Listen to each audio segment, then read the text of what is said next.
Hi guys, how are you? Today I want to talk about consent, and it's a topic that nobody really wants to talk about because the consequence of your child not knowing what consent is can be really devastating. We may think we've got a really long time before we actually need to talk about this with our kids, but the issue is that our belief system about what we deserve, our belief system about how other people should treat us and how we should act and how they should act, our belief system around boundaries and empathy and manners and literally everything that we believe about the world.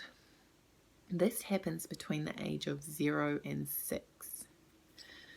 So you can teach your kids consent later on, but that may not translate to them in a way that they believe that they are entitled to have full control over what happens to their body, especially if it hasn't been modeled to them.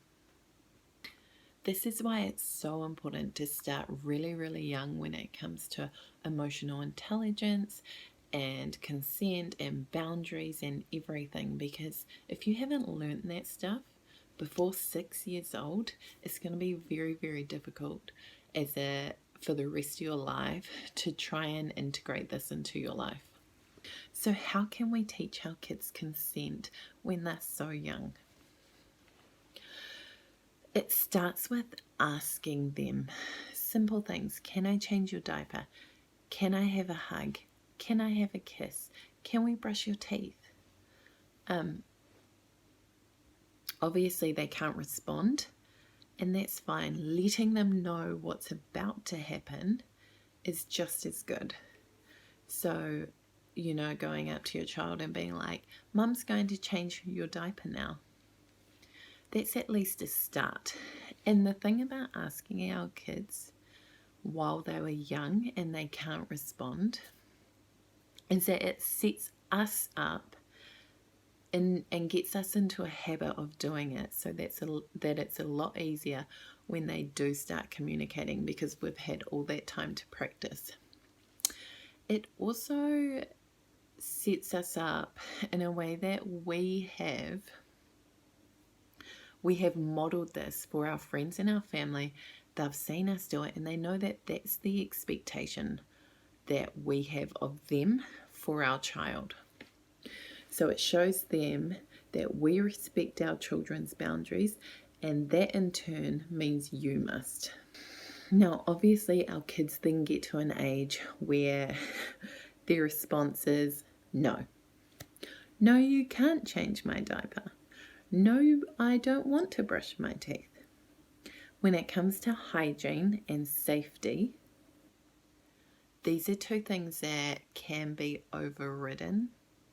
Not all the time, but if you're in a rush and you really need to get out of the house, I would say something like, we've got an appointment in 10 minutes, Alaska. Mum's going to change your diaper. Or, we've got to get out and go to playgroup in a few minutes. I'm going to get your toothbrush. You'll have 2 minutes to do your teeth yourself, and then it's Mum's turn doing your teeth.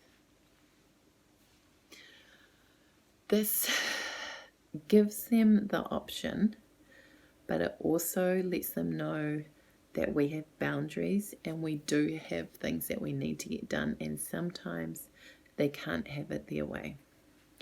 When that happens, we need a lot of empathy and a lot of validation.